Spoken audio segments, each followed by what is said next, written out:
أشهد أن لا إله إلا الله وحده لا شريك له وأشهد أن محمدا عبده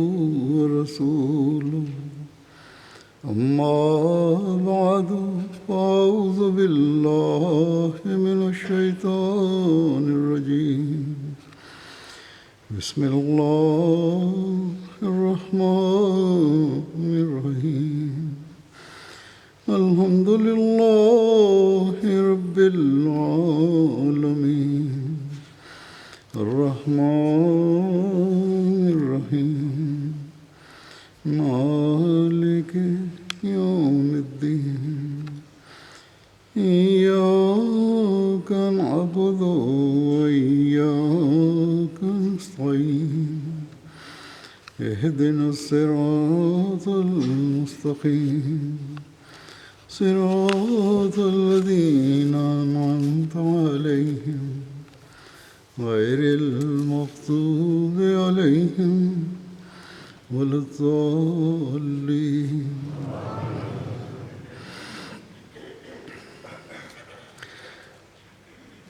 جنگ بدر کے حوالے سے حضرت صلی اللہ علیہ وسلم کی سیرت کا ذکر ہو رہا ہے. اس بارے میں کچھ اور باتیں پیش کرتا ہوں. جنگ بدر ختم ہونے کے بعد قیدیوں سے حضرت صلی اللہ علیہ وسلم کے حسن سلوک کے بارے میں لکھا ہے. طبقات ابن سعد میں درج ہے کہ جب بدر کے قیدی آئے تو ان میں رسول اللہ صلی اللہ علیہ وسلم کے چچا حضرت عباس بھی تھے. تو نبی کریم صلی اللہ علیہ وسلم اس رات جاگتے رہے. تو آپ کے صحابہ میں سے کسی نے پوچھا کہ اے اللہ کے نبی صلی اللہ علیہ وسلم آپ کس بات نے جگائے رکھا؟ تو آپ صلی اللہ علیہ وسلم نے فرمایا عباس کے کراہنے کی آواز میں. تو ایک شخص گیا اور اس نے حضرت عباس کے بندھن ڈھیلے کر دیے. باندھے ہوئے تھے, رسیاں کچھ ڈھیلی کر دی. تو رسول اللہ صلی اللہ علیہ وسلم نے فرمایا کہ کیا بات ہے, میں عباس کے کراہنے کی آواز نہیں سن رہا. تو ایک شخص نے کہا کہ میں نے ان کے بندھن کچھ ڈھیلے کر دیے ہیں. آپ صلی اللہ علیہ وسلم نے فرمایا کہ پھر تمام قیدیوں کے ساتھ ایسا ہی کرو, یہ نہیں کہ ایک کے کر دیے میرا رشتہ دار سمجھ کے.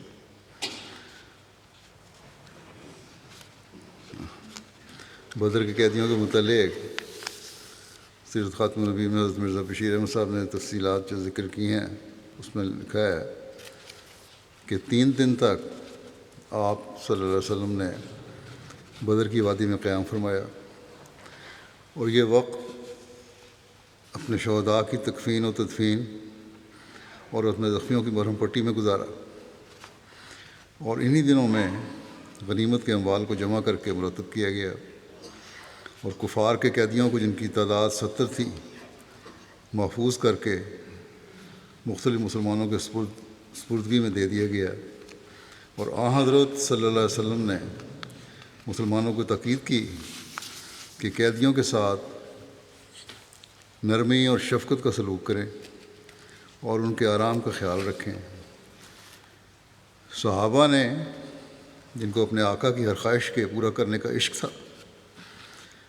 آپ صلی اللہ علیہ وسلم کی اس نصیحت پر اس خوبی کے ساتھ عمل کیا کہ دنیا کی تاریخ میں اس کی نظیر نہیں ملتی. چنانچہ خود ان قیدیوں میں سے ایک قیدی ابو عزیز بن نمیر کی زبانی روایت ہے کہ حضرت صلی اللہ علیہ وسلم کے حکم کی وجہ سے انصار مجھے تو پکی ہوئی روٹی دیتے تھے, لیکن خود کھجور وغیرہ کھا کر گزارا کر لیتے تھے. اور کئی دفعہ ایسا ہوتا تھا کہ ان کے پاس اگر روٹی کا چھوٹا ٹکڑا بھی ہوتا تو وہ مجھے دے دیتے اور خود نہیں کھاتے تھے. اور اگر میں کبھی شرم کی وجہ سے واپس کر دیتا تو وہ اصرار کے ساتھ پھر مجھے کو دے دیتے تھے. جن قیدیوں کے پاس لباس کافی نہیں تھا انہیں کپڑے مہیا کر دیے گئے تھے. چنانچہ عباس کو عبداللہ بن ابی نے اپنی قمیص دی تھی. سر ولیم میور نے قیدیوں کے ساتھ اس مشفقانہ سلوک کا مندرجہ ذیل الفاظ میں اعتراف کیا ہے. لکھتا ہے کہ محمد صلی اللہ علیہ وسلم کی ہدایت کے متحد انصار و مہاجرین نے کفار کے قیدیوں کے ساتھ بڑی محبت اور مہربانی کا سلوک کیا. چنانچہ بعض قیدیوں کی اپنی شہادت تاریخ میں ان الفاظ میں مذکور ہے کہ خدا بھلا کرے مدینے والوں کا، وہ ہم کو سوار کرتے تھے اور آپ پیدل چلتے تھے، ہم کو گندم کی پکی ہوئی روٹی دیتے تھے اور آپ صرف کھجوریں کھا کر پڑ رہتے تھے. اس لیے میور صاحب لکھتے ہیں کہ ہم کو یہ معلوم کر کے تعجب نہیں کرنا چاہیے کہ بعض قیدی اس نیک سلوک کے اثر کے نیچے مسلمان ہو گئے. قیدیوں سے جب یہ سلوک ہوتا تھا تو ان میں سے مسلمان ہو گئے بعض، اور ایسے لوگوں کو فوراً آزاد کر دیا گیا. جو قیدی اسلام نہیں لائے ان پر بھی اس نیک سلوک کا بہت اچھا اثر تھا.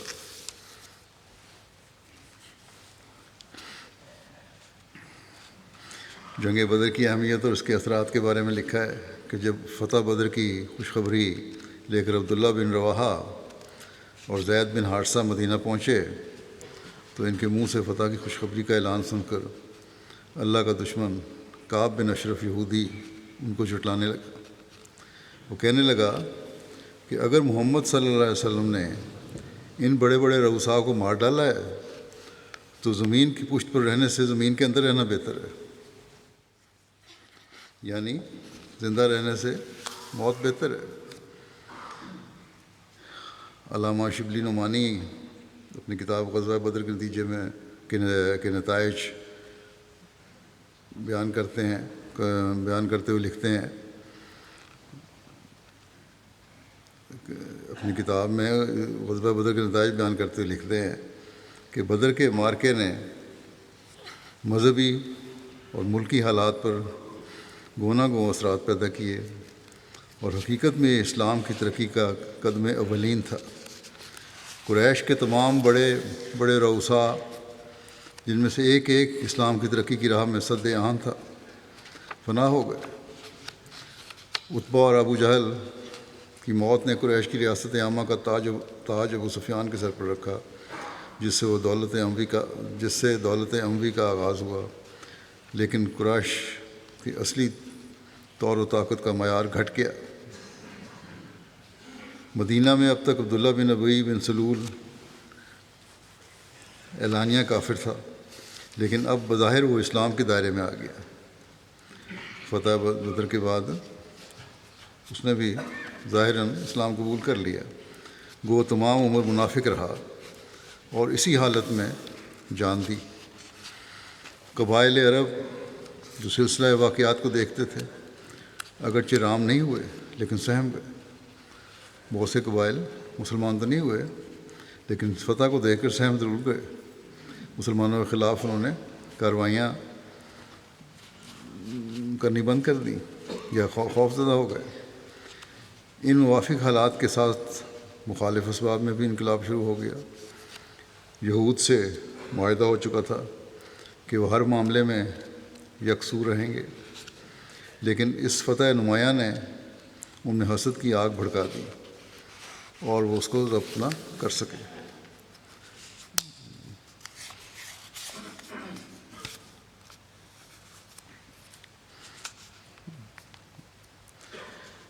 قریش کو پہلے صرف حضرمی کا رونا تھا، بدر کے بعد ہر گھر ماتم کدہ تھا اور مقتولین بدر کے انتقام کے لیے مکے کا بچہ بچہ مستر تھا. چنانچہ سویک کا واقعہ اور احد کا مارکا اسی جوش کا مظہر تھا. فتح بدر کے نتائج بیان کرتے ہوئے حضرت مرزا بشیر احمد صاحب نے یوں لکھا ہے کہ ابھی تک مدینہ میں قبائل اوس اور خزرج کے بہت سے لوگ شرک پر قائم تھے بدر کی فتح نے ان لوگوں میں ایک حرکت پیدا کر دی اور ان میں سے بہت سے لوگ حضرت صلی اللہ علیہ وسلم کی اس عظیم الشان اور خارق عادت فتح کو دیکھ کر اسلام کی حقانیت کے قائل ہو گئے، اور اس کے بعد مدینے سے بت پرست عنصر بڑی سرعت کے ساتھ کم ہونا شروع ہو گیا، مگر بعض ایسے بھی تھے جن کے دلوں میں اسلام کی اس فتح نے بغض و حسد کی چنگاری روشن کر دی، اور انہوں نے برملا مخالفت کو خلاف مصلحت سمجھتے ہوئے بظاہر تو اسلام قبول کر لیا، لیکن اندر ہی اندر اس کے استحصال کے درپے ہو کر منافقین کے گروہ میں شامل ہو گئے۔ ان مؤخر ذکر لوگوں میں زیادہ ممتاز عبداللہ بن ابی بن سلول تھا، جو قبیلہ خزرج کا ایک نہایت نامور رئیس تھا، اور حضرت صلی اللہ علیہ وسلم کے مدینے میں تشریف لانے کے نتیجے میں اپنی سرداری کے چھینے جانے کا صدمہ اٹھا چکا تھا۔ یہ شخص بدر کے بعد بظاہر مسلمان ہو گیا، لیکن اس کا دل اسلام کے خلاف بغض و عداوت سے لبریز تھا، اور اہل نفاق کا سردار بن کر اس نے مخفی اسلام اور حضرت صلی اللہ علیہ وسلم کے خلاف ریشہ دوانی کا سلسلہ شروع کر دیا۔ مزید فرماتے ہیں کہ جنگ بدر کا اثر کفار اور مسلمانوں ہر دو کے لیے نہایت گہرا اور دیر پا ہوا، اور اسی لیے تاریخ اسلام میں اس جنگ کو ایک خاص اہمیت حاصل ہے، حتیٰ کہ قرآن شریف میں اس جنگ کا نام یوم الفرقان رکھا گیا ہے، یعنی وہ دن جب کہ اسلام اور کفر میں ایک کھلا فیصلہ ہو گیا۔ بے شک جنگ بدر کے بعد بھی قریش اور مسلمانوں کی باہم لڑائیاں ہوئیں، اور خوب سخت لڑائیاں ہوئیں، اور مسلمانوں پر بعض نازک موقع بھی آئے، لیکن جنگ بدر میں کفار مکہ کی ریڑھ کی ہڈی ٹوٹ چکی تھی، جسے بعد کا کوئی جراحی عمل مستقل طور پر درست نہیں کر سکا۔ تعداد مقتولین کے لحاظ سے بے شک یہ کوئی بڑی شکست نہیں تھی۔ قریش جیسی قوم میں 70 بہتر سپاہیوں کو مارا جانا ہرگز قومی تباہی نہیں کہلا سکتا۔ جنگ احد میں یہی تعداد مسلمان مقتولین کی تھی، لیکن یہ نقصان مسلمانوں کے فاتحانہ رستے میں ایک عارضی روک بھی ثابت نہیں ہوا، حالانکہ مسلمان تو بہت کمزور تھے۔ پھر وہ کیا بات تھی کہ جنگ بدر یوم الفرقان کہلائی؟ اس سوال کے جواب میں بہترین الفاظ وہ ہیں جو قرآن شریف نے بیان فرمائے ہیں، اور وہ یہ ہیں: یقطع دابر الکافرین۔ واقعی اس دن کفار کی جڑ کٹ گئی۔ جنگ بدر کی ضرب کفار کی جڑ پر لگی اور دو ٹکڑے ہو گئے، اور وہ دو ٹکڑے ہو گئی۔ اگر یہی ضرب بجائے جڑ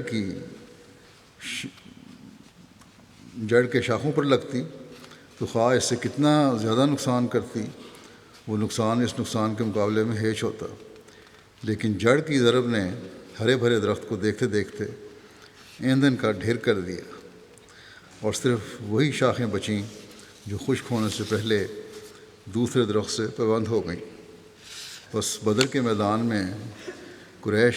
کے نقصان کا پیمانہ یہ نہیں تھا کہ کتنے آدمی مرے، بلکہ یہ تھا کہ کون کون مرے۔ اور جب ہم اس نقطۂ نگاہ سے قریش کے مقتولین پر نظر ڈالتے ہیں تو اس بات میں ذرا بھی شک و شبہ کی گنجائش نہیں رہتی کہ بدر میں فی الواقعہ قریش کی جڑ کٹ گئی۔ عتبہ اور شیبہ اور امیہ بن خلف اور ابو جہل اور عقبہ بن ابی معیط اور نضر بن حارث وغیرہ قریش کی قومی زندگی کے روح رواں تھے، اور یہ روح بدر کی وادی میں قریش سے ہمیشہ کے لیے پرواز کر گئی، اور وہ ایک قالب بے جان کی طرح رہ گئے۔ یہ وہ تباہی تھی جس کی وجہ سے جنگ بدر یوم فرقان کے نام سے موسوم ہوئی۔ حضرت مسلمہ رضی اللہ عنہ نے بھی اس بارے میں لکھا ہے، آپ فرماتے ہیں کہ یہی وہ جنگ ہے جس کا نام قرآن کریم میں اللہ تعالیٰ نے فرقان رکھا ہے، اور یہی وہ جنگ ہے جس میں عرب کے وہ سردار جو اس دعوے کے ساتھ گھر سے چلے تھے کہ اسلام کا نام ہمیشہ کے لیے مٹا دیں گے، خود مٹ گئے، اور ایسے مٹے کہ آج ان کا نام لیوا کوئی باقی نہیں، اور اگر کوئی ہے تو اپنے آپ کو ان کی طرف منسوب کرنا بجائے فخر کے آر خیال کرتا ہے۔ غرضی کہ جس جنگ میں اللہ تعالیٰ نے مسلمانوں کو عظیم کامیابی عطا فرمائی تھی، حضرت مسلم فرماتے ہیں کہ اس میں کوئی شبہ نہیں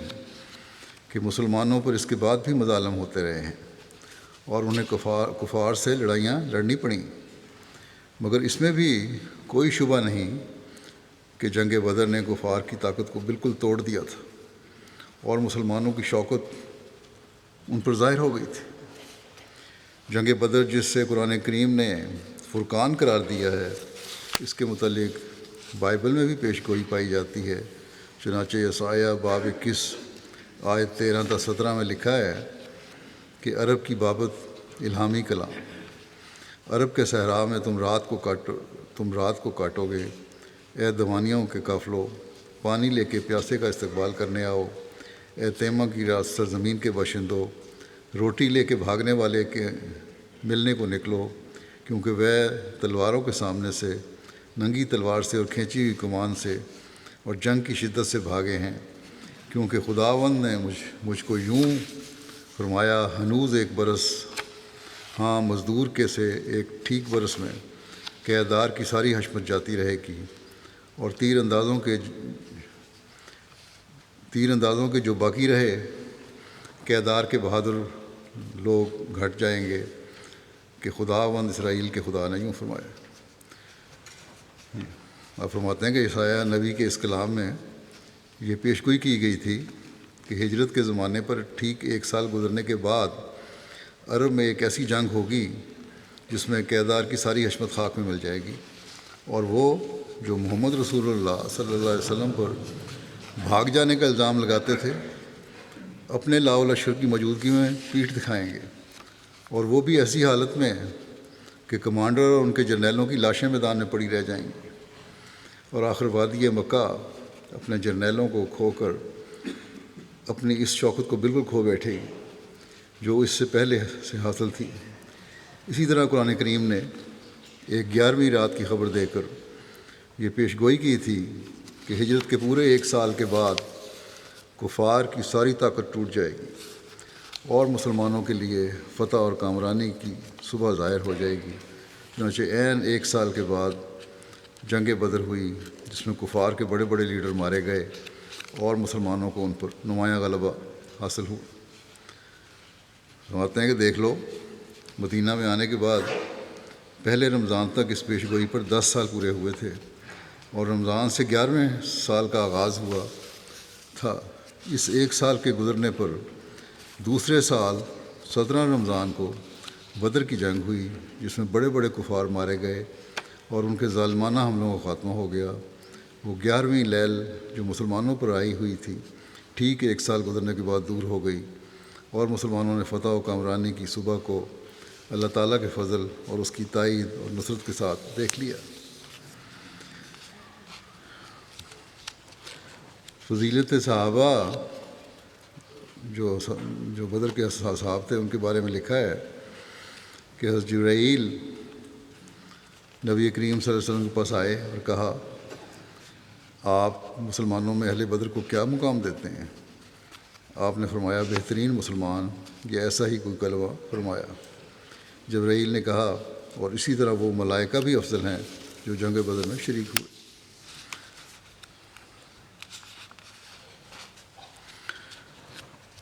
یہ واقعہ جو میں بیان کرنے لگا ہوں، گو یہ پہلے حضرت علی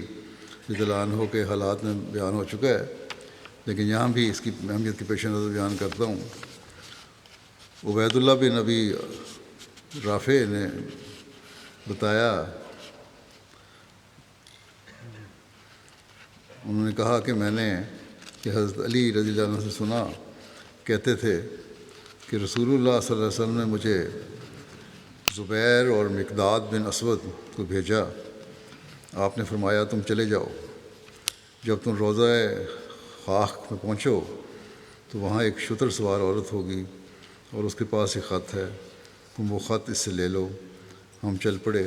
ہمارے گھوڑے سر پر دوڑتے ہوئے ہمیں لے گئے۔ جب ہم روضہ خاک میں پہنچے تو ہم کیا دیکھتے ہیں کہ وہاں ایک شتر سوار عورت موجود ہے۔ ہم نے کہا خط نکالو۔ وہ کہنے لگی کہ میرے پاس کوئی خط نہیں۔ ہم نے کہا تمہیں خط نکالنا ہوگا ورنہ ہم تمہارے کپڑے اتار دیں گے اور تراشی لیں گے۔ اس پر اس نے وہ خط اپنے جوڑے سے بالوں سے نکالا اور ہم وہ خط رسول اللہ صلی اللہ علیہ وسلم کے پاس لے آئے۔ دیکھا تو اس میں یہ لکھا تھا کہ حاتب بن ابی بلتا کی طرف سے اہل مکہ کے مشرکوں کے نام۔ وہ رسول اللہ صلی اللہ علیہ وسلم کے کسی ارادے کی ان کو اطلاع دے رہا تھا۔ رسول اللہ صلی اللہ علیہ وسلم نے اسے بلا بھیجا اور پوچھا حاتب یہ کیا ہے؟ اس نے کہا یا رسول اللہ میرے متعلق جلدی نہ فرمائیں، میں ایک ایسا آدمی تھا جو قریش میں آ کر مل گیا تھا، ان میں سے نہ تھا، اور دوسرے مہاجرین جو آپ کے ساتھ تھے ان کی مکہ میں رشتہ داریاں تھیں جن کے ذریعے وہ اپنے گھر بار اور مال و اسباب کو بچاتے رہے۔ میں نے چاہا کہ ان مکے والوں پر کوئی احسان کر دوں کیونکہ ان میں کوئی رشتہ داری تو میری تھی ہی نہیں، شاید وہ اس احسان ہی کی وجہ سے میرا پاس کریں، اور میں نے کسی کفر یا ارتداد کی وجہ سے یہ نہیں کیا، اور اسلام قبول کرنے کے بعد کفر کبھی پسند نہیں کیا جا سکتا۔ انہوں نے کہا یہ کس طرح ہو سکتا ہے کہ اگر سچے دل سے اسلام قبول کر لیا جائے تو اس کے بعد کفر کو پسند کرے؟ یہ سن کر رسول اللہ صلی اللہ علیہ وسلم نے فرمایا اس نے تم سے سچ کہا ہے۔ حضرت عمر نے کہا یا رسول اللہ مجھے اجازت دیں کہ میں اس منافق کی گردن مار دوں۔ آپ صلی اللہ علیہ وسلم نے فرمایا وہ تو جنگ بدر میں موجود تھا، اور تمہیں کیا معلوم کہ اللہ نے اہل بدر کو دیکھا اور فرمایا جو تم چاہو کرو، میں نے تمہارے گناہوں کی پردہ پوشی کر دی ہے۔ یعنی اب بڑے گناہ سرزد نہیں ہوں گے اور ان کا انجام بخیر ہوگا، کفر کی حالت میں نہیں یہ لوگ مریں گے، یہ مطلب ہے اس کا۔ چنانچہ خود حضرت حاتب کے الفاظ سے ظاہر ہے، جیسا کہ میں نے پہلے بیان کیا، کہ اسلام قبول کرنے کے بعد کفر کو کبھی پسند نہیں کیا جا سکتا۔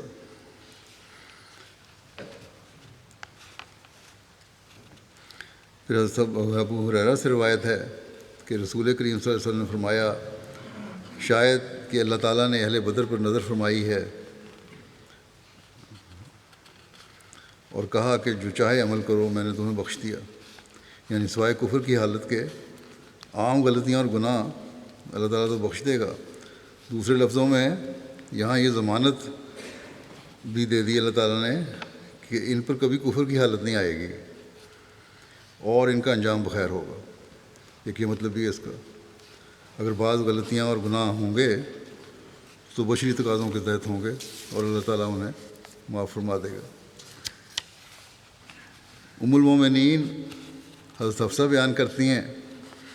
کہ نبی صلی اللہ علیہ وسلم نے فرمایا میں امید رکھتا ہوں کہ بدر میں اور حدیبیہ میں شریک ہونے والوں میں سے کوئی بھی انشاءاللہ آگ میں داخل نہ ہوگا۔ میں نے عرض کیا یا رسول اللہ صلی اللہ علیہ وسلم کیا اللہ نے نہیں فرمایا وَإِن مِّنكُمْ إِلَّا وَارِدُهَا كَانَ عَلَىٰ رَبِّكَ حَتْمًا مَّقْضِيًّا، اور تم ظالموں میں سے کوئی نہیں مگر وہ ضرور اس میں اترنے والا ہے۔ اس پر آپ نے فرمایا کیا تو نے اللہ تعالیٰ کے اس قول کو نہیں سنا ثم ننجی الذین اتقوا ثم ننجی الذین اتقوا ونذر الظالمین فیہا جثیا، پھر ہم ان کو بچا لیں گے جنہوں نے تقوی اختیار کیا اور ہم ظالموں کو اس میں گھٹنوں کے بل گرے ہوئے چھوڑ دیں گے۔ حضرت عمر کے زمانے میں بھی جب صحابہ کے وظیفے مقرر ہوئے تو بدری صحابیوں کا وظیفہ ممتاز طور پر خاص مقرر کیا گیا۔ خود بدری صحابہ بھی جنگ بدر کی شرکت پر خاص فخر کرتے تھے۔ چنانچہ میور صاحب لکھتے ہیں کہ بدری صحابی اسلامی سوسائٹی کے اعلیٰ ترین رکن سمجھے جاتے تھے۔ سعد بن ابی وقاص جب 80 سال کی عمر میں فوت ہونے لگے تو انہوں نے کہا مجھے وہ چوغا لا کر دو جو میں نے بدر کے دن پہنا تھا اور جسے میں نے آج کے دن کے لیے سنبھال کر رکھا ہوا ہے۔ یہ وہی سات تھے جو بدر کے زمانے میں بالکل نوجوان تھے اور جن کے ہاتھ پر بعد میں ایران فتح ہوا اور جو کوفہ کے بانی اور عراق کے گورنر بنے، مگر ان کی نظر میں یہ تمام عزتیں اور فخر جنگ بدر میں شرکت کے عزت و فخر کے مقابلے میں بالکل ہیش تھی، اور جنگ بدر والے دن کے لباس کو وہ اپنے واسطے سب خلتوں سے زیادہ بڑھ کر خلت سمجھتے تھے،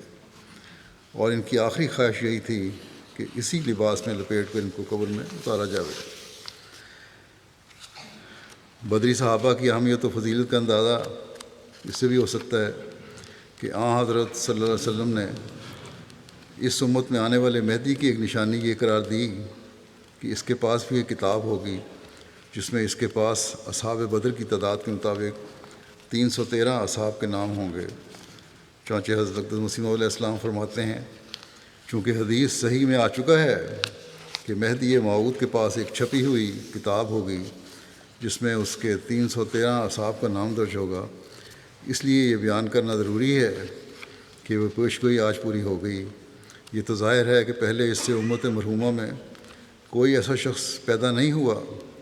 کہ جو مہدویت کا مدعی ہوتا اور اس کے وقت میں چھاپا خانہ بھی ہوتا اور اس کے پاس ایک کتاب بھی ہوتی جس میں 313 نام لکھے ہوئے ہوتے، اور ظاہر ہے کہ اگر یہ کام انسان کے اختیار میں ہوتا تو اس سے پہلے کئی جھوٹے اپنے تئیں اس کا مصداق بنا سکتے، مگر اصل بات یہ ہے کہ خدا کی پیشگوئیوں میں ایسے ہی فوق العادت شرطیں ہوتی ہیں کہ کوئی جھوٹا ان سے فائدہ نہیں اٹھا سکتا، اور اس کو وہ سامان اور اسباب عطا نہیں کیے جاتے جو سچے کو عطا کیے جاتے ہیں۔ فرماتے ہیں شیخ علی حمزہ بن علی ملک الطوسی اپنی کتاب جواہر الاسرار میں 840 ہجری میں تالیف ہوئی تھی مہدی موعود کے بارے میں مندرجہ ذیل عبارت لکھتے ہیں، جس کا ترجمہ یہ ہے کہ یعنی مہدی اس گاؤں سے نکلے گا جس کا نام قدہ ہے۔ یہ نام دراصل قادیان کے نام کو معرب کیا ہوا ہے، اور پھر فرمایا کہ خدا اس مہدی کی تصدیق کرے گا اور دور دور سے اس کے دوست جمع کرے گا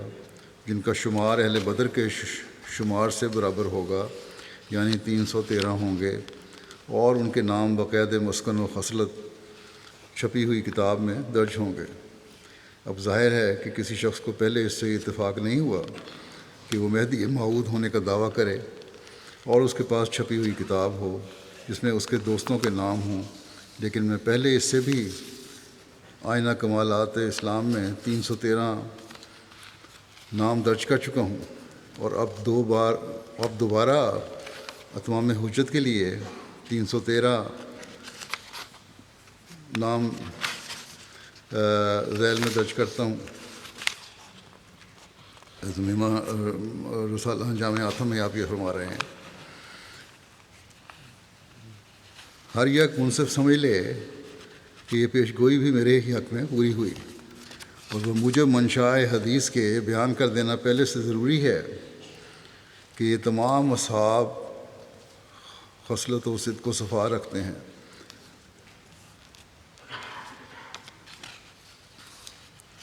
اور حسب مراتب جس کو اللہ تعالیٰ بہتر جانتا ہے بعض سے محبت اور انقطاع اللہ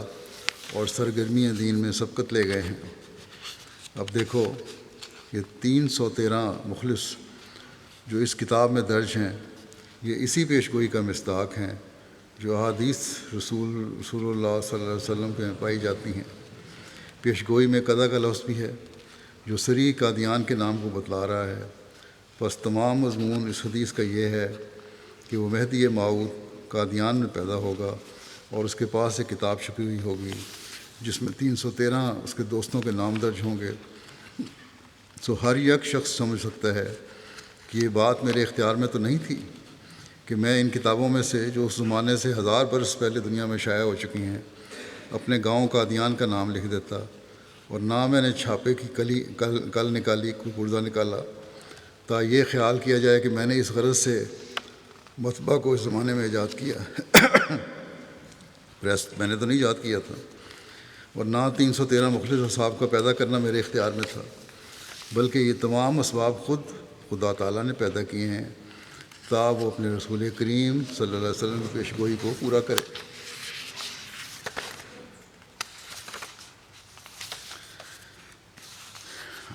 جنگ بدر کے حوالے سے حضرت صلی اللہ علیہ وسلم اور حضرت موسیٰ کی مواصلت کو بیان کرتے ہوئے حضرت اقدس مسیح موعود علیہ السلام فرماتے ہیں، بنی اسرائیل کی مانند خدا تعالیٰ کے راست باز بندے مکہ معظمہ میں 13 برس تک کفار کے ہاتھ سے سخت تکلیف میں رہے، اور یہ تکلیف اس تکلیف سے بہت زیادہ تھی جو فرعون سے بنی اسرائیل کو پہنچی۔ آخر یہ راست باز بندے اس برگزیدہ راست بازوں کے ساتھ اور اس کے ایما سے مکے سے بھاگ نکلے، اور اسی بھاگنے کی مانند جو بنی اسرائیل مصر سے بھاگے تھے، پھر مکے والوں نے قتل کرنے کے لیے تعاقب کیا، اسی تعاقب کی مانند جو فرعون کی طرف سے بنی اسرائیل کے قتل کے لیے کیا گیا تھا۔ آخر وہ اسی تعاقب کی شامت سے بدر میں اس طرح پر ہلاک ہوئے جس طرح فرعون اور اس کا لشکر دریائے نیل میں ہلاک ہوا تھا۔ اسی رمز کے کھولنے کے لیے حضرت صلی اللہ علیہ وسلم نے ابو جہل کی لاش بدر کے مردوں میں دیکھ کر فرمایا تھا کہ یہ شخص اس امت کا فرعون تھا۔ غرض جس طرح فرعون اور اس کا لشکر دریائے نیل میں ہلاک ہونا امور مشہودہ محسوسہ میں سے تھا، جن کو دیکھا بھی جا سکتا ہے، محسوس کیا جا سکتا ہے، جس کے وقوع میں کسی کو کلام نہیں ہو سکتا، اسی طرح ابو جہل اور اس کے لشکر کا تعاقب کے وقت بدر کی لڑائی میں ہلاک ہونا امور مشہودہ محسوسہ میں سے تھا، جس سے انکار کرنا حماقت اور دیوانگی میں داخل ہے۔ وہ اسرائیلی یعنی خدا کے بندے جن کو ہمارے سید و مولا نے مکے والوں کے ظلم سے چھڑایا، انہوں نے بدر کے واقعے کے بعد اسی طرح گیت گائے جیسے کہ بنی اسرائیل نے دریائے مصر کے سر پر گائے تھے، اور وہ عربی گیت اب تک کتابوں میں محفوظ چلے آتے ہیں جو بدر کے میدان میں گائے گئے۔ پھر ایک جگہ حضرت مسیح علیہ السلام فرماتے ہیں، وہ مسیل جس کا توریت کتاب استثناء میں ذکر ہے، وہ وہی نبی معید الہی ہے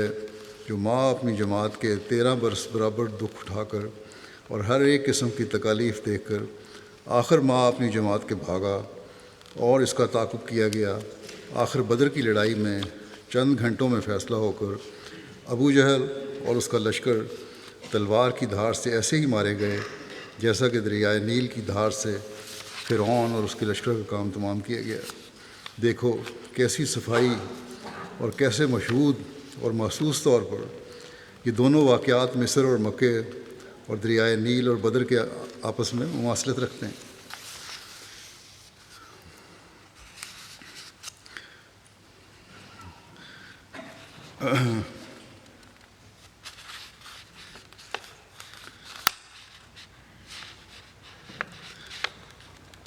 قرآن شریف میں لکھا ہے نا، وَلَقَدْ نَصَرَكُمُ اللَّهُ بِبَدْرٍ وَأَنْتُمْ أَذِلَّةٌ، اور بدر کی جنگ میں جب کہ تم حقیر تھے، اللہ یقیناً تمہیں مدد دے چکا ہے۔ حضرت مسیح علیہ السلام اپنی ایک تصنیف خطبہ الہامیہ میں بدر اور 14ویں صدی کی ایک لطیف مشابہت کا ذکر کرتے ہوئے فرماتے ہیں،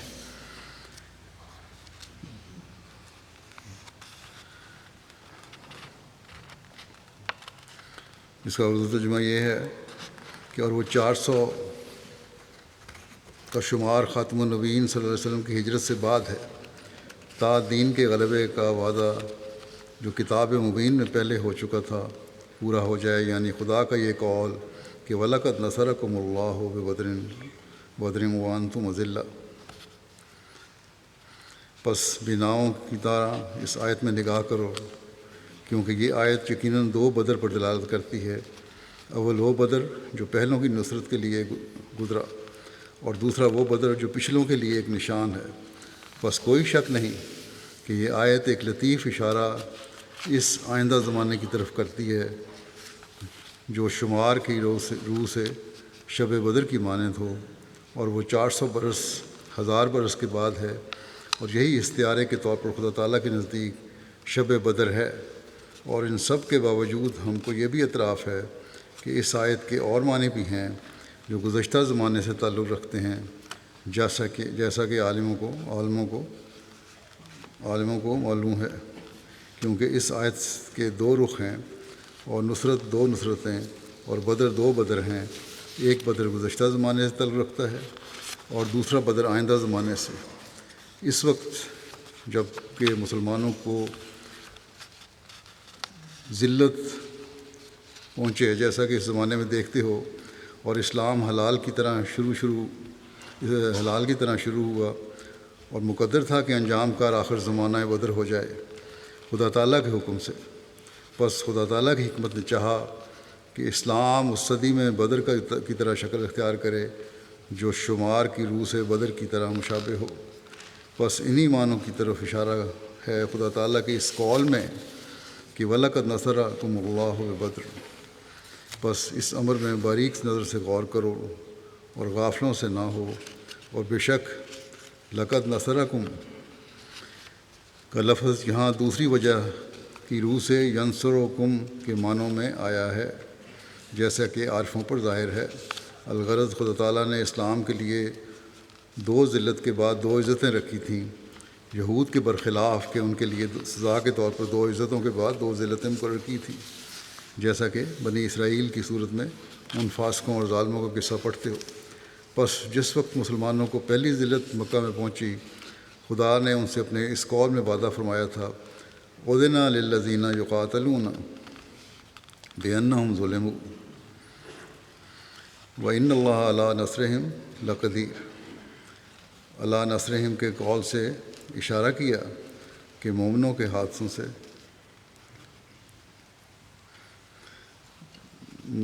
ہاتھ سے کفار پر عذاب اترے گا۔ پس خدا تعالیٰ کا یہ وعدہ بدر کے دن ظاہر ہوا اور کافر مسلمانوں کی آبدار تلوار سے قتل کیے گئے۔ پھر آپ فرماتے ہیں اب اس 14ویں صدی میں وہی حالت ہو رہی ہے جو بدر کے موقع پر ہو گئی تھی، جس کے لیے اللہ تعالیٰ فرماتا ہے وَلَقَدْ نَصَرَكُمُ اللَّهُ بِبَدْرٍ وَأَنْتُمْ أَذِلَّةٌ۔ اس آیت میں بھی دراصل ایک پیشگوئی مرکوز تھی، یعنی جب 14ویں صدی میں اسلام ضعیف اور ناتوان ہو جائے گا، اس وقت اللہ تعالیٰ اس وعدہ حفاظت کے موافق اس کی نصرت کرے گا۔ آپ فرماتے ہیں اب دیکھو کہ صحابہ کو بدر میں نصرت دی گئی اور فرمایا گیا کہ یہ نصرت ایسے وقت میں دی گئی جب کہ تم تھوڑے تھے۔ اس بدر میں کفر کا خاتمہ ہو گیا۔ بدر پر ایسے عظیم الشان نشان کے اظہار میں آئندہ کی بھی ایک خبر رکھی گئی تھی، اور یہ کہ بدر 14ویں کے چاند کو بھی کہتے ہیں۔ اس سے 14ویں صدی میں اللہ تعالیٰ کی نصرت کے اظہار کی طرف بھی ایماء ہے، اور یہ 14ویں صدی وہی صدی ہے جس کے لیے عورتیں تک کہتی تھیں کہ 14ویں صدی خیر و برکت کی آئے گی۔ خدا کی باتیں پوری ہوئیں اور 14ویں صدی میں اللہ تعالیٰ کے منشا کے موافق اس میں احمد کا بروز ہوا، اور وہ میں ہوں۔ آپ فرماتے ہیں اپنے بارے میں اس میں احمد کا بروز ہوا اور وہ میں ہوں، جس کی طرف اس واقعہ بدر میں پیش گوئی تھی، جس کے لیے رسول اللہ صلی اللہ علیہ وسلم نے سلام کہا۔ مگر افسوس کہ جب وہ دن آیا اور 14ویں کا چاند نکلا تو دکاندار اور خود غرض کہا گیا۔ افسوس ان پر جنہوں نے دیکھا اور نہ دیکھا، وقت پایا اور نہ پہچانا۔ وہ مر گئے جو ممبروں پر چڑھ چڑھ کر رویا کرتے تھے کہ 14ویں صدی میں یہ ہوگا، اور وہ رہ گئے جو کہ اب ممبروں پر چڑھ کر کہتے ہیں کہ جو آیا ہے وہ کاذب ہے۔ ان کو کیا ہو گیا؟ یہ کیوں نہیں دیکھتے اور کیوں نہیں سوچتے؟ اس وقت بھی اللہ تعالیٰ نے بدر ہی میں مدد کی تھی، اور وہ مدد اذلہ کی مدد تھی، جس وقت 313 آدمی صرف میدان میں آئے تھے اور کل 2-3 لکڑی کی تلواریں تھیں، اور ان 313 میں زیادہ تر چھوٹے بچے تھے۔ اس سے زیادہ کمزوری کی حالت کیا ہوگی؟ اور دوسری طرف ایک بڑی بھاری جمعیت تھی، اور وہ سب کے سب چیدہ جنگ آزمودہ اور بڑے بڑے جوان تھے۔ حضرت صلی اللہ علیہ وسلم کی طرف ظاہری سامان کچھ نہ تھا۔ اس وقت رسول اللہ صلی اللہ علیہ وسلم نے اپنی جگہ پر دعا کی کہ اللہم ان اہلکت ہذہ الاصابۃ لن تعبد فی الارض ابدا، یعنی اے اللہ اگر آج تو نے اس جماعت کو ہلاک کر دیا تو پھر کوئی تیری عبادت کرنے والا نہ رہے گا۔ سنو، میں بھی یقیناً اسی طرح کہتا ہوں کہ آج وہی بدر والا معاملہ ہے اللہ تعالیٰ اسی طرح ایک جماعت تیار کر رہا ہے، وہی بدر اور اذلہ کا لفظ موجود ہے۔ آپ فرماتے ہیں کہ 14 کے عدد کو بڑی مناسبت ہے، 14ویں صدی کا چاند مکمل ہوتا ہے۔ اسی کی طرف اللہ تعالیٰ نے وَلَقَدْ نَصَرَكُمُ اللَّهُ بِبَدْرٍ وَأَنْتُمْ أَذِلَّةٌ میں اشارہ کیا ہے، یعنی ایک بدر تو وہ تھا جب رسول اللہ صلی اللہ علیہ وسلم نے مخالفوں پہ فتح پائی، اس وقت بھی آپ کی جماعت قلیل تھی، اور ایک بدر یہ ہے، یعنی آپ کا زمانہ۔ جنگ بدر کا قصہ مطبوع کے الہام کے بارے میں حضرت قاضی عبدالرحیم صاحب لکھتے ہیں اپنی 1904 کی 17 فروری 1904 کی ڈائری میں کہ آج رات حضرت نے خواب بیان فرمایا، کسی نے کہا کہ جنگ بدر کا قصہ مطبوع ہو۔ اللہ تعالیٰ ہمیں خاص طور پر بدر کی اہمیت کا ادراک پیدا فرمائے ہم میں،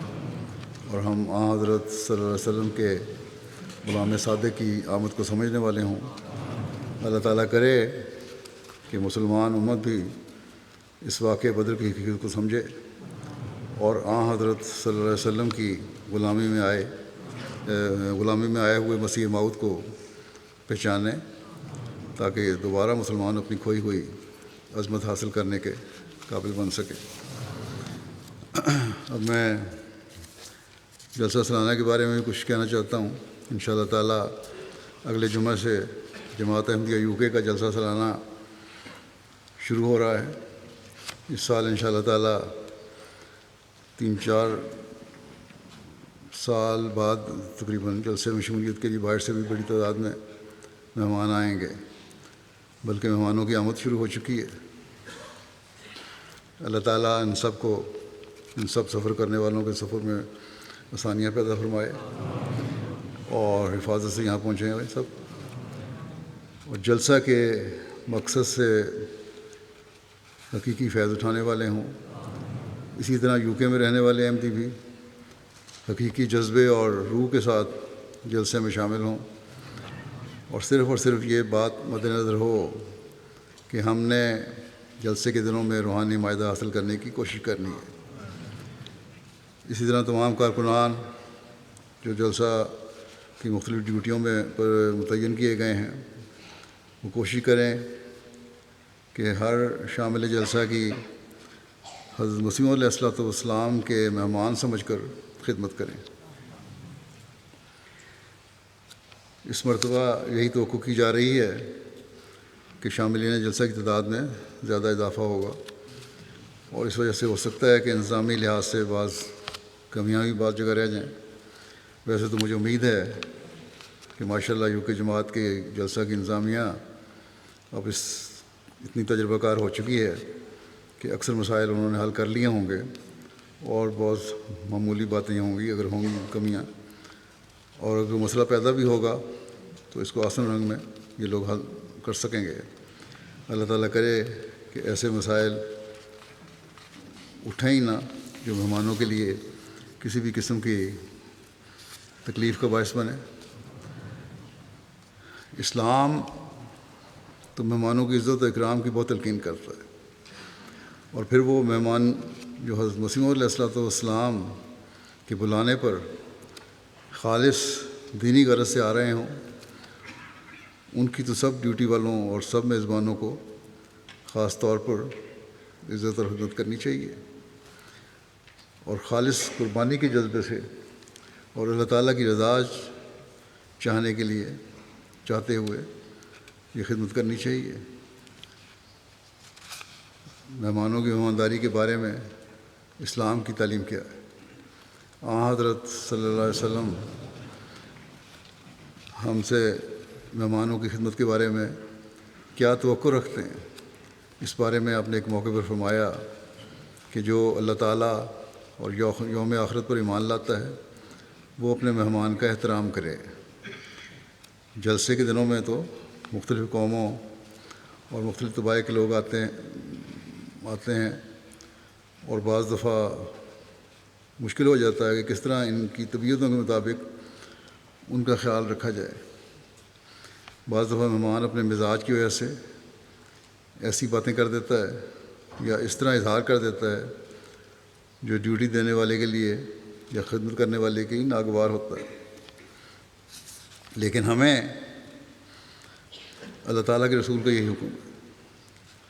کہ تم نے ہر صورت میں مہمان کا احترام کرنا ہے، کیونکہ اس سے بھی تمہارے ایمان کا معیار پرکھا جاتا ہے۔ بس اس بات کو بہت خیال رکھیں، اور ڈیوٹی دینے والے کو ہمیشہ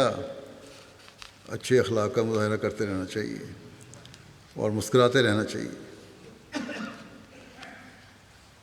خدمت کرنے والوں نے خود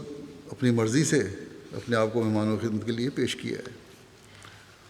تو پھر اس معیار کو بھی حاصل کریں جو اللہ تعالیٰ اور اس کے رسول صلی اللہ علیہ وسلم ہم سے چاہتے ہیں۔ اچھے اخلاق کے اظہار کے لیے کن معیاروں کو حاصل کرنے کی اسلام ہمیں تلقین فرماتا ہے، اس بارے میں حضرت صلی اللہ علیہ وسلم فرماتے ہیں، اپنے بھائی کے سامنے تیرا مسکرانا تیرے لیے صدقہ ہے، تیرا اچھی بات کرنے کی تلقین کرنا اور بری بات سے روکنا بھی تیرے لیے صدقہ ہے، کسی بھٹکے ہوئے کو راستہ دکھانا اور نابینا کو راستہ دکھانا بھی تیرے لیے صدقہ ہے، اور پتھر کانٹا ہڈی کو راستے سے ہٹانا بھی تیرے لیے صدقہ ہے، یعنی ہر گند کو ہٹانا، اور اپنے ڈول سے اپنے بھائی کے ڈول میں کچھ ڈال دینا بھی تیرے لیے صدقہ ہے۔ بس یہ ہیں وہ معیار جو ہر احمدی کے ہونے چاہیے، لیکن کیونکہ میں صدقار کنوں کی توجہ دلا رہا ہوں، اس لیے ان سے خاص طور پر کہتا ہوں کہ ہمیشہ مسکراتے رہنا ایک بہت بڑا وصف ہے۔ ڈیوٹیوں کے دوران بعض دفعہ سونے کا کم وقت ملتا ہے، تھکاوٹ بھی ہو جاتی ہے، لیکن حکم یہ ہے کہ ایسے حالات میں بھی تم مسکراتے رہو اور دلی خوشی کے ساتھ خدمت کرو۔ پھر تربیت کے شعبے کے لیے خصوصاً اور عام ڈیوٹی والوں کو عموماً یہ خیال رکھنا چاہیے کہ اگر کسی میں کوئی غلط بات دیکھیں جو ہمارے ماحول کے تقدس اور تعلیم کے خلاف ہے تو نرمی اور پیار سے سمجھائیں۔ وہ ہمارے نظام میں پھر اگلی بات جو کہ راستوں کی صفائی کا ہے، راستے دکھانے کا ہے، راستوں کی رہنمائی کے لیے بھی ٹیمیں مقرر ہوتی ہیں۔ اسی طرح بورڈز بھی عوائدہ کیے جاتے ہیں مختلف جگہوں پر، جن پہ ہدایات بھی لکھی ہوتی ہیں اور نشانات بھی دیے ہوتے ہیں جگہوں کے۔ لیکن پھر بھی اگر کسی بھی ڈیوٹی والے سے کوئی راستہ پوچھے تو اسی رہنمائی کریں، ضروری نہیں ہے کہ صرف جن کا ڈیوٹی لگائی گئی ہے وہی بتائیں۔ ہر شخص کو اگر کچھ جانتا ہو راستہ تو دکھانا چاہیے، اچھے اخلاق کا مظاہرہ یہی ہے۔ اور خود نہیں پتہ تو متعلقہ شعبے تک پہنچا دیں۔ اور معذور اور نابینا کی مدد کرنا تو ویسے ہی ضروری ہے، یہ تو ہر ایک جانتا ہے، اور یہاں اس طرف توجہ بھی دی جاتی ہے، اس لیے اس بارے میں زیادہ کہنے کی ضرورت نہیں۔ پھر راستوں اور مختلف جگہوں پر اگر کوئی مہمان یا کوئی بھی شخص کوئی لفافے، ڈسپوزیبل گلاس وغیرہ اس قسم کی چیزیں یا گند وغیرہ پھینک جاتے ہیں تو گو صفائی کا شعبہ اس طرح توجہ کرتا ہے اور صفائی کرتا رہتا ہے۔ لیکن اگر کوئی بھی کارکن ایسا کوئی گند دیکھے تو خود ہی اٹھا کر قریب کے ڈسٹ بن میں ڈال دے، اور انتظامیہ کو بھی مختلف جگہوں پر قریب ڈسٹ بن رکھنے چاہیے، لیکن ساتھ ہی یہ نگرانی بھی کرنی چاہیے انتظامیہ کو کہ حالات ایسے ہیں کہ کوئی غلط چیز اس میں نہ پھینک دے۔ اسی طرح کھانے کھلانے والے جو لوگ ہیں انہیں بھی مہمانوں کا مکمل خیال رکھنا چاہیے۔ اگر کبھی کھانے میں کمی ہو جائے تو پیار سے مہمانوں کو سمجھائیں کہ اس کمی کی وجہ سے بانٹ کر کھانا کھائیں تاکہ ہر ایک کو کچھ نہ کچھ مل جائے۔ عموماً تو اس کا امکان کم ہوتا ہے، لیکن کبھی ایسی صورت پیدا ہو جائے تو بڑے پیار اور حکمت سے کھانا کھلانے والوں کو اس معاملے کو دیکھنا چاہیے۔ اسی طرح ٹریفک کا شعبہ ہے، یہاں بھی بعض دفعہ بدمزگیاں پیدا ہو جاتی ہیں، خاص طور پر جب موسم خراب ہو.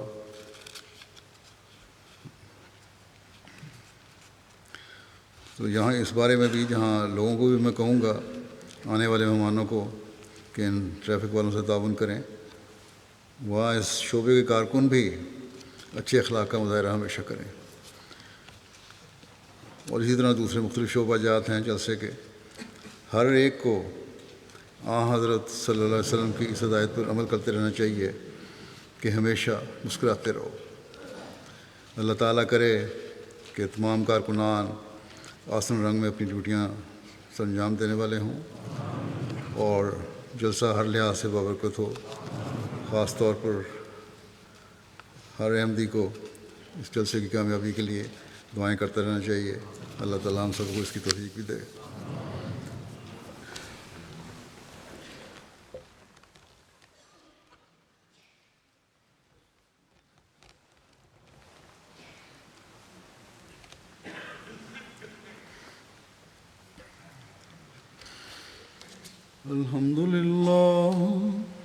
الحمد لله نحمده ونستعينه ونستغفره ونؤمن به ونتوكل عليه ونعوذ بالله من شرور أنفسنا ومن سيئات أعمالنا. من يهده الله فلا مضل له ومن يضلل فلا هادي له. ونشهد أن لا إله إلا الله ونشهد أن محمدا عبده ورسوله. عباد الله رحمكم الله، إن الله يأمر بالعدل والإحسان وإيتاء ذي القربى وينهى عن الفحشاء والمنكر والبغي يعظكم لعلكم تذكرون. اذكروا الله يذكركم وادعوه يستجب لكم ولذكر الله أكبر.